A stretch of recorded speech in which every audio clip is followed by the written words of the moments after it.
요한복음 8장에서 예수님은 나는 세상의 빛이다 라고 하는 선언적인 말씀으로 시작을 하고 있습니다. 예수님은 자신에 대하여서 여러 가지 그 상징적인 표현들을 많이 하셨죠. 나는 길이다, 진리다, 생명이다, 때로는 생명의 떡이다, 너희들의 목자다, 또 그를 고백하는 이들에게는 또 어린 양과 같은 이로 고백되어지기도 하고 여러 가지 다양한 상징들을 통하여서 자신의 정체성을 드러내십니다. 특별히 빛이라고 하는 그 정체성이 가지는 그 의미는 굉장한 우리들에게 시사해 주는 바가 있겠죠. 사실 자기에 대하여서 나는 메시아다, 구원자다, 세상의 빛이다 라고 이야기할 때에 어떤 사람들은 굉장히 의구심을 가지고 바라보게 될 것입니다. 요즘에 그 한국에서 떠들썩하게 그 넷플릭스를 통해서 그것도 다시 회자가 되어지긴 JMS라든지 신천지라든지 또 아가동산이라든지 그 외에도 수많은 그 이단의 교주들은 자기가 메시아라고 스스로가 그렇게 선포하였습니다. 그렇죠. 예수님이 그러했던 것처럼 저들도 똑같이 자기 자신에 대하여서 자신의 정체성이 메시아다라고 선언을 하였는데 왜 사람들은 예수님에 대하여서는 그는 진정으로 하나님의 아들이었도다라고 고백을 하고 또 그분을 따르지만 이렇게 또 다른 이들에게는 저들은 사이비 그런 집단의 교주다. 세상을 또 사람들을 미혹하고 사람들로 하여금 많은 어려움과 고난에 빠지게끔 하는 그러한 나쁜 악인이다라고 하는 말들을 할까요? 그 차이는 어디에 있을까요?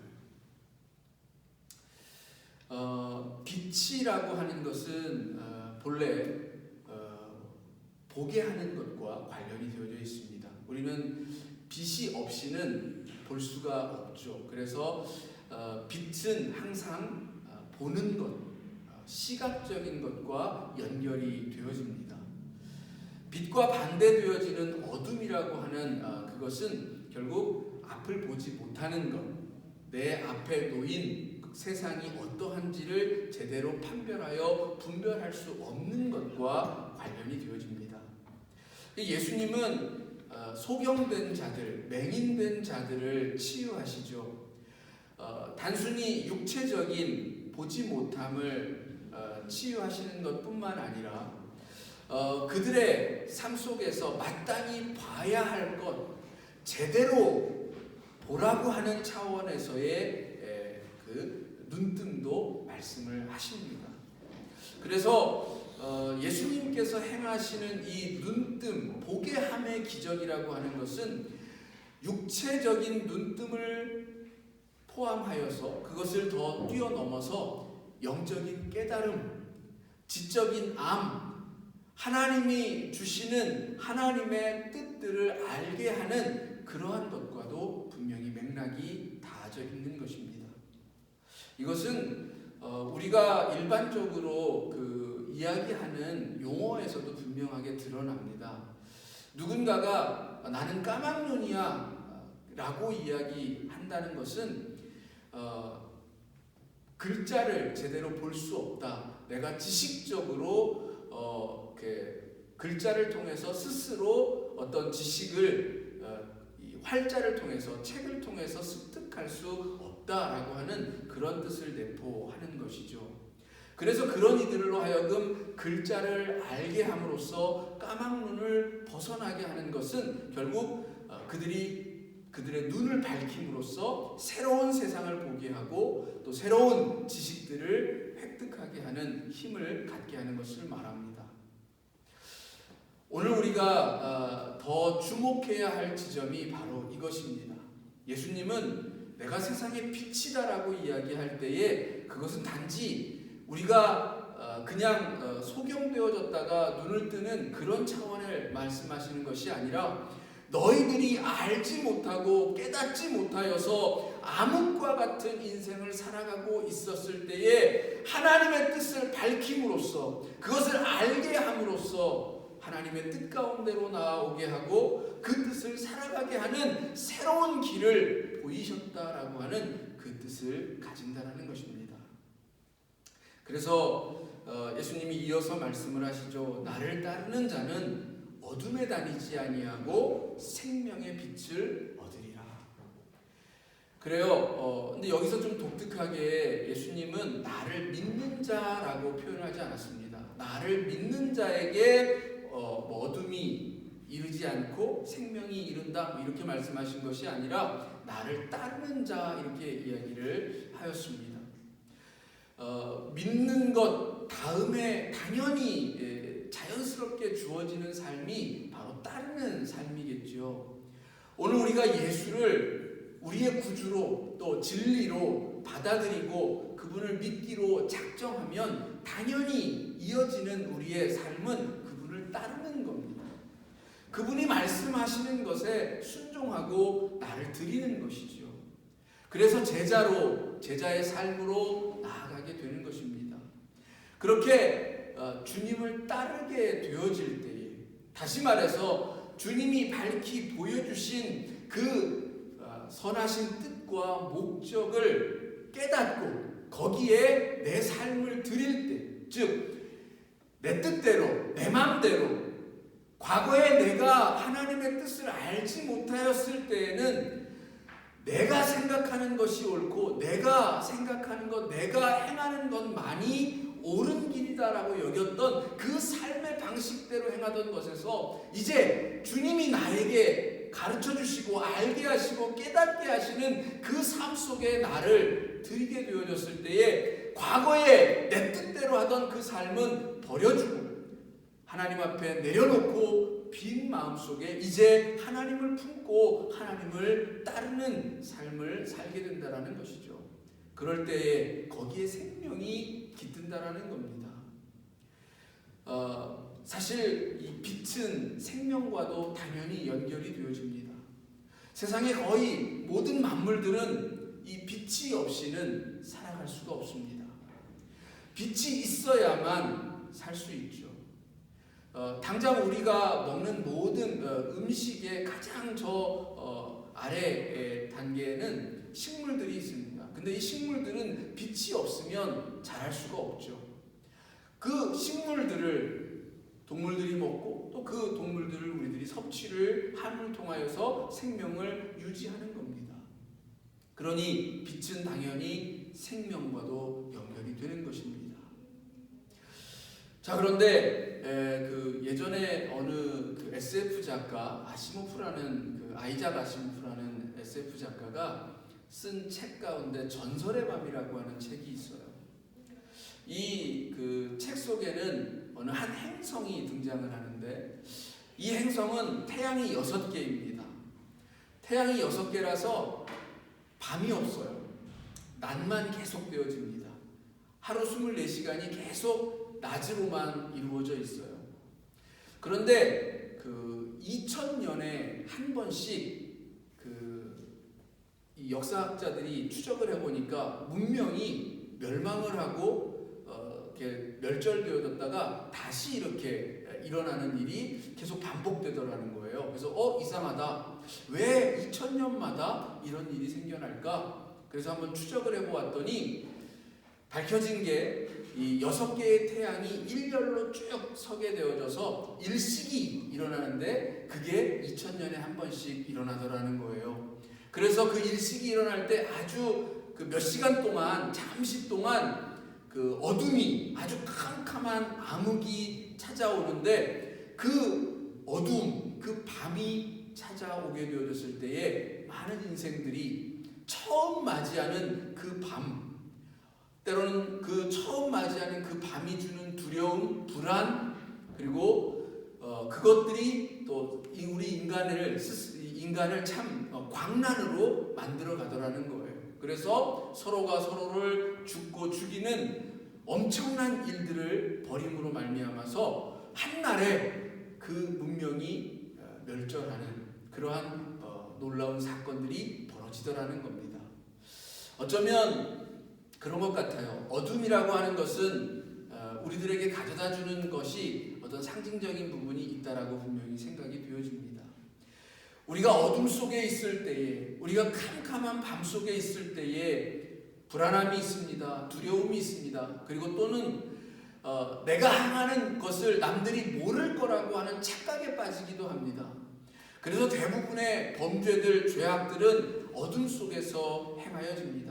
남들 모르게 하려고 하는데 이미 어둠이 내려앉아 있으니 내가 어떤 나쁜 짓을 하여도 누군가가 보지 못하고 알지 못할 거라고 하는 생각을 하게 되어져서 더 많은, 실질적으로 범죄율은 밤이 훨씬 더 높게 나타납니다.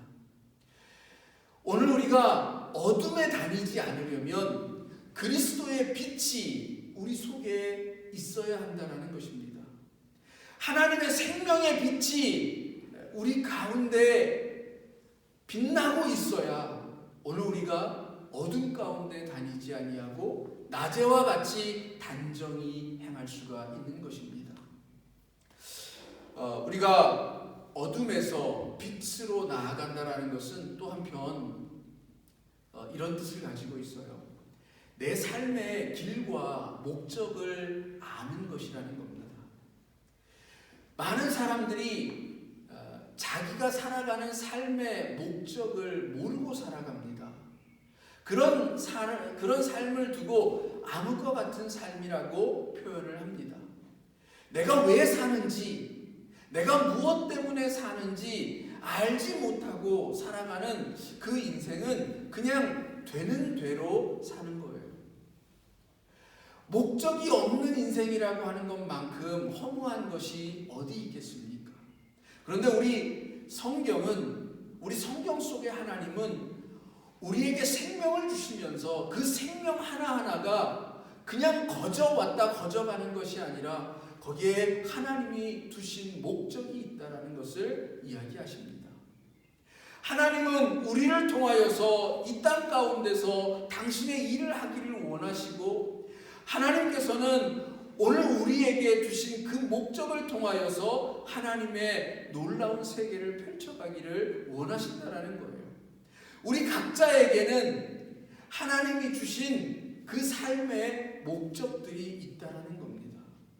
그런데 그것을 알지 못함으로, 깨닫지 못함으로 그냥 살아간다는 거예요.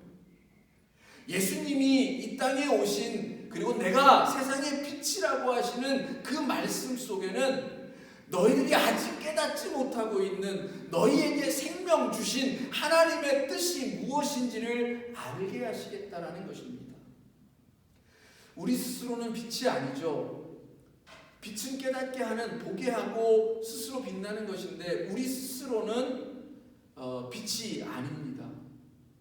비추어 주는, 참 빛 되어 주시는 예수 그리스도 하나님이 있어야만 우리는 알 수 있고 깨닫게 되어진다는 것입니다. 인간은 한계가 분명히 있습니다. 그 천문학과 물리학에서 쓰는 용어 중에 이벤트 호라이즌이라고 하는 용어가 있죠. 사건의 지평선이라고 하는 뜻을 가지고 있는데요. 설명을 하자면 이런 겁니다. 블랙홀이라는 게 있죠.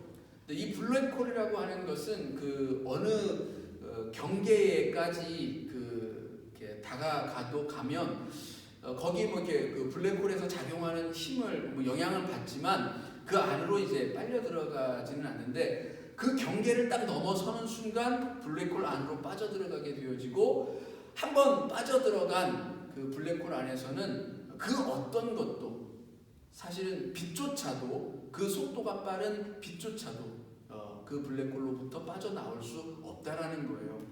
근데 이 경계선이라고 하는 것이 참 묘한 게 내가 블랙홀 바깥에 있는, 그 경계선 바깥에 있는 나는 이렇게 누군가가 빠져 들어가는 게 한번 빠져 들어가면 내 쪽에서는 전혀 보이지를 않는데 이 블랙홀 안에 빠져 들어간 사람의 입장에서 보면 이 경계선 여기에서 여기로 살짝 넘어온 것이고 이 안에서 이 바깥에 있는 사람은 보일 거라는 거예요. 이게 이제 물리학자들의 얘기예요.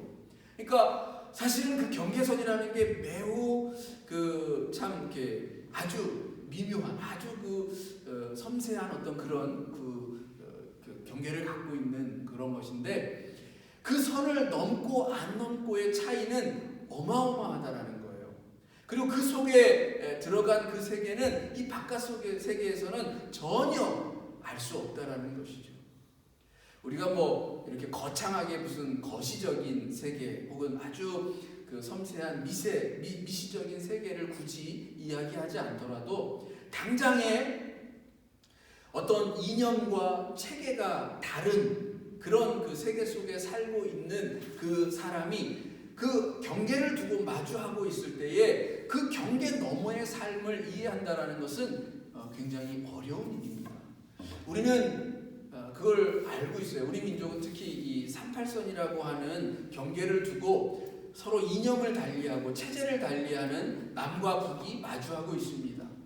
근데 이 철책을 사이에 두고 이쪽에 있는 사람과 저쪽에 있는 사람이 그 너머의 세계의 그 삶을 제대로 온전하게 이해한다는 게 쉽지 않아요. 뭐 요즘에는 통신도 발달되어져 있고 뭐 인터넷의 세계가 훨씬 더 이제 많이 개방이 되어져서 좀 더 알기 쉽기는 되었지만, 그렇다라고 해서 온전하게 이해하는 것은 결코 쉬운 일은 아닙니다. 한 체제로 넘어와서 그 적응하는 그 과정들을 보면 굉장히 오랜 시간이 걸리고 또 그런 여러 가지 시행착오들을 겪는 것을 보면 알 수가 있죠. 그래요. 우리는 당장에 우리가 살아가는 이 세계 안에서도 어떤 일정한 경계를 넘어서면 그 세계를 온전히 다 알지 못한다라는 겁니다. 하물며 우리가 누군가를 이렇게 이해하고 더불어 살아가는 이 삶 속에서 다른 누군가와 공감하면서 살아간다라는 게 결코 쉽지만은 않다라는 것을 분명히 이야기해 주죠. 그러기에 더욱 하나님이 주시는 깨달음을 가져야 한다는 거예요. 내 스스로는 나의 한계, 인간적인 한계가 있어서 온전히 알지 못하고 온전히 획득할 수 없는 그것이기 때문에 하나님께 구해야 한다는 거예요. 그것을 온전히 알고 계시고 그것을 온전히 우리들에게 나타내시고 보이실 수 있는 그 하나님을 의지해야 한다는 겁니다. 예수님이 뭐라고 이야기하냐면, 나는 내가 어디서 오며 어디로 가는지를 안다. 예수님은 다 알아요. 왜? 하나님이시니까. 전체를 다 알아요. 어떤 인생을 처음과 나중을 다 아신다라는 거예요. 그러니 자기는 참되다라는 거예요. 바리새인들이 당장 발끈했죠. 누가 자기 스스로 나 스스로 참되다라고 말할 수 있는 사람이 누가 있냐? 모세가 율법책에 기록하기를 2사람 이상의 증언으로 참된 것을 나타내야 한다, 이렇게 말하지 않느냐? 그런데 너는 너 혼자서 네 하는 말이 옳다라고 주장하니 그것은 결코 참된 것이 될 수 없다. 네가 말하는 그것을 증언해 줄 수 있는 그 사람이 누가 있느냐? 이렇게 주장하고 나온 겁니다. 사실 맞아요. 어느 한 사람이 이런 주장을 할 때에 그 주장이 온전히 옳다라고 생각하기란 쉽지가 않습니다. 당장 우리가 그것은 그냥 단순히 그 한 사람의 자기 입장이요, 자기 주장일 뿐이라고 이야기하게 되어지죠. 그 법정에서도 중요한 것이 그래서 증인입니다. 그 사람의 말을 입증할 수 있는 목격자 혹은 그것을 함께 했던 사람의 증언이 필요하게 되어지는 것이죠. 그런데 그런 증언이 있다라고 해서 반드시 그게 참이 될 수 있는가? 라고 하는 것은 또 다른 문제입니다. 이것 또한 우리의 한계를 분명하게 보여주죠. 우리 인간의 한계를. 오늘날에도 저 법정에서 수많은 재판들이 이루어지는데 그 재판정에 가보면 수많은 증인들이 어떤 한 사람의 피고나 혹은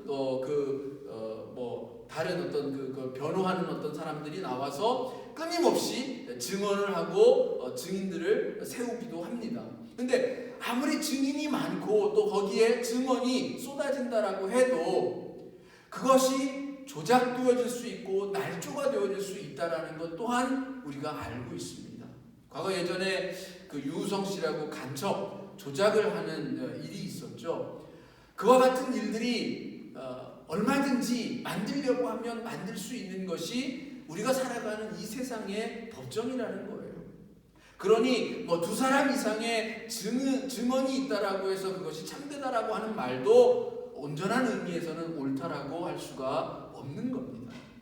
그런데 예수님이 나는 나 홀로 참되다라고 주장을 하지만 나는 진짜 참되다 이렇게 말할 수 있는 그 근거는 나는 처음과 나중을 알기 때문이다 라고 말씀한다는 것입니다. 나는 너희들과 달리 어디서부터 어디로 가는지 다 알기 때문이다 라고 말씀하신다는 거죠. 이게 중요합니다. 하나님은 알파와 오메가가 되시고 우리와 달리 우리의 전체 전 인생을 우주 만물의 전체 역사를 한 번에 보시는 분입니다. 그분의 손에서 나와서 그분의 손에 의해서 멸하기까지 이 모든 우주가 그 안에 있기 때문이죠.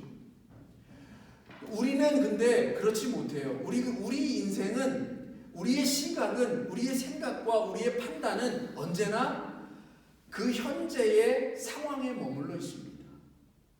내 눈에 보이는 그대로만 판단하기가 쉽고 내 눈에 보이는 당장의 어떤 그 사건의 시간, 그 시간 안에서만 분별을 한다는 것이죠. 근데 그거 불완전하다는 거예요. 오늘 본문의 말씀이 있기 전에 8장 1절부터 쓰여져 있는 글귀를 보면 한 여인이 현장에서 간음하다가 붙잡혔습니다. 그래서 사람들이 그를 끌고 예수님에게로 오죠. 현장에서 간음하다 붙잡혔으니 모세의 율법을 따라서 돌로 쳐 죽여야 하는데 당신은 우리에게 무엇이라고 말씀하겠습니까? 이렇게 묻죠. 당연히 예수님을 시험하기 위해서입니다. 현장에서 붙잡혔으면 당연히 돌로 그 자리에서 즉결 심판을 하든가 아니면 그 산헤드린 공의회로 끌고 가서 재판을 받게 하든가 둘 중에 하나 하면 돼요. 근데 예수님에게 끌고 왔다라는 것은 예수님을 시험해 보겠다라는 거죠. 근데 예수님이 거기에 대고 이렇게 이야기를 합니다. 죄 없는 자가 먼저 돌로 쳐라. 그러고 난 다음에 사람들이 떠나고 나서 여인에게 이렇게 얘기합니다. 나도 너를 정죄하지 아니하겠다. 다시는 가서 죄를 짓지 말아라. 이 말씀이 있는데요. 15절에 그 말씀이 이렇게 연결이 되어집니다. 너희는 육체를 따라 판단하나 나는 아무도 판단하지 아니하노라. 이게 무슨 말입니까? 현장에서 간음하다 붙잡힌 그 여인, 죄를 지었으니 당장 그 여인을 돌로 쳐 죽여야 한다는 것이 우리의 판단입니다. 당장 그 사건을 목격한 우리의 판단이에요. 근데 예수님은 그 여인의 인생 전체를 보십니다. 그 여인이 지금은 죄인의 모습을 하고 있을지라도 그 여인이 변화되어질 수 있고 그 여인이 하나님의 사람이 되어지고 하나님의 복음의 사자가 되고 증인이 되어질 수도 있는 것입니다. 그 여인의 인생에서 어떠한 삶이 주어지게 되어질지는 아직 결정난 게 아니라는 거죠. 예수님은 그래서 판단을 중지하십니다. 나는 판단하지 아니한다. 똑같이 오늘 우리들에게도 이 말씀을 하고 계시는 것입니다. 하나님은 그 판단을 유보해 주셨습니다. 우리의 모든 인생이 아직 하나님 앞에 기회가 있고 하나님 앞에서 살아갈 날 동안에 변화되어지고 거듭나질 시간적인 여유가 있다라는 거예요. 그 모든 시간을 하나님은 알고 계시지만 그럼에도 판단하지 아니하고 정죄하지 아니하시겠다 말씀하시는 겁니다. 여러분, 이게 중요해요. 우리는 자꾸 지금 내 눈에 비친 그 편협한 시각만을 가지고 누군가를 판단하고 정죄합니다. 비판합니다. 그런데 그것은 옳지 못할 때가 왕왕 있더라는 거예요. 시간이 지나서 그 사람이 거듭나지고 회개하고 돌아올 수도 있을 터인데 한순간에 그를 죄인으로 낙인 찍고 다시는 돌아올 수 없는 사람으로 만들어버림으로 인하여서 그로하여금 온 영원한 나락으로 빠지게 하는 그런 더 어쩌면 그 사람보다도 당사자보다도 그를 죄악 가운데 밀어넣고 있는 우리의 죄악이 더 클지도 모르겠습니다. 우리가 하나님처럼 그 판단을 잠시 유보하고 그리고 그와 더불어서 함께 기도하고 우리가 살아가야 할 삶에 대하여서 진지하게 참빛을 나에게 비추어 주옵소서라고 기도하면서 더불어 살아갈 때에 우리가 살아가는 이 땅이 좀 더 사랑으로 화평케 되어지지 않을까라는 생각을 해보는 것입니다. 인간관계론을 이렇게 쭉 살펴보면 많은 사람들이 인간들이 서로 좋은 관계를 유지하면서 살아가려면 어떤 자세가 필요한가에 대해서 이야기를 했어요. 소크라테스나 플라톤이나 그 이후에서 오늘날 현대 심리학이나 동양에서도 장자라든지 또 우리 공자라든지 수많은 이들이 그 인간관계론을 얘기하는데 그 중에 빠지지 않고 들어가는 것들이 있다면 자기 자랑을 하지 말 것, 자기 속 얘기를 너무 많이 하지 말 것, 자기 그 사생활을 많이 너무 이야기하지 말 것, 이런 것들을 이야기함과 반드시 들어가는 또 한 가지가 있는데 그것은 바로 다른 사람에 대하여서 판단하는 말을 하지 말 것이라는 것입니다. 우리가 그 자기 얘기를 너무 많이 하게 되어지면 사실 그것이 누군가에게는 이용거리가 되어져요. 자기는 내 속 얘기를 다 이야기함으로써 무언가 진실함을 나타냈다라고 생각할지 모르는데 정말 나쁜 마음을 먹은 누군가는 그것을 이용해서 내 약점을 쥐고 흔드는 일들이 생겨나는 거예요. 그게 바로 요즘 단어로 하면 가스라이팅, 내 약점을 붙잡고 마음대로 조종하려고 하는 것. 그게 바로 이 사이비 교단들에서 행하는 그런 일들 아니겠습니까? 그리고 또 누군가를 자꾸 판단하는 이야기를 쏟아낼수록 내가 없는 자리에서 그 사람이 내가 없는 자리에서 저 사람이 또 다른 사람을 만나면 내 욕하는 거 아니야? 이렇게 의심하게 만든다라는 거예요. 그래서 그 사람과 온전한 진실된 교제를 갖기가 어렵게 된다라는 겁니다. 여러분, 우리가 살아가는 삶의 이치도 이러할진데 우리가 함부로 이렇게 남들을 정죄하는 일, 판단하는 일은 잠시 유보할 수 있기를 원합니다. 그리고 바라는 것은 그것보다도 더 중요한 것은 누군가를 향하여서 너 왜 그렇게 못 살아? 왜 그렇게 살아? 이런 말을 쏟아내기보다는 내가 정말 하나님의 뜻대로 하나님의 목적하신 대로 살아가고 있는가? 그 질문을 스스로에게 던지고 그 질문을 하나님께 간구하고 기도해야 한다는 그게 더 중요하다는 거예요. 하나님 앞에 서서 하나님 나에게 당신의 빛을 비추어 주옵소서. 나의 길을 알게 하시고 깨닫게 하옵소서. 그 생명의 길을 내가 살아갈 수 있게 하옵소서. 이게 더 본질적이고 중요하다는 겁니다. 오늘 여러분 또 한 주간을 살아가실 때 주님이 내게 너는 어떠한 삶을 살라라고 말씀하시는지 이 음성을 꼭 듣고 그 목적하심을 따라 살아가시는 복된 시간이 되어지기를 주님의 이름으로 축원합니다. 기도하시겠습니다.